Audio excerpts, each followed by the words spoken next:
విరిసిన పూమాలగా వెన్నుని ఎదవాలగా తలుపులు లేపాలుగా బాలా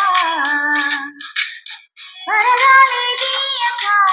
పరుగేది గనీయక పవలింపాయిందగా మీరా తెరవల్లో కవ్వాలు తడిచేస్తున్న వీణ కొడపల్లో కిరణాలు తేలింబన్న కగల తెల్లవారు వచ్చినమ్మ గోపికమ్మ చాలునులే మాలి